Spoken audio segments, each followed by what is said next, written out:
Installé derrière son volant, le citoyen, ainsi devenu conducteur, se métamorphose. Une fois le contact mis, son comportement peut être radicalement opposé à ce qu'il est habituellement.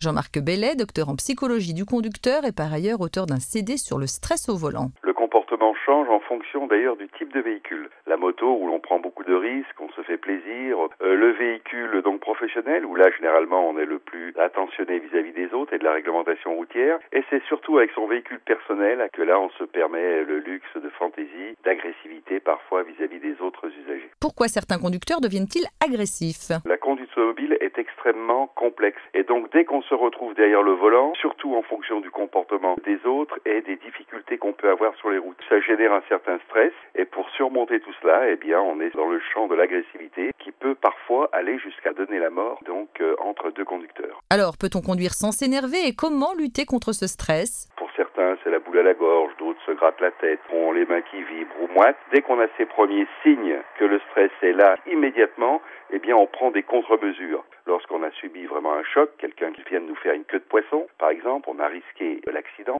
Il y a toute une série de séquences de détente-relaxation que l'on peut faire soit sur un parking ou bien sur la route, tout naturellement, en particulier la respiration abdominale, ça c'est le top du top en matière de gestion du stress routier. Les situations agaçantes sont nombreuses, mais à l'inverse, quels sont les comportements les plus appréciés ? Voici vos réponses. Je roule en moto, moi. Ce que j'aime bien, c'est les gens qui font attention à vous, quoi. Il va falloir chercher loin dans mes souvenirs, là. Parce que la courtoisie, il n'y en a plus beaucoup au volant, malheureusement. À mon permis, il y a un camion qui m'a gentiment laissé passer. C'était très étroit et j'étais bien contente qu'il me laisse passer ce jour-là.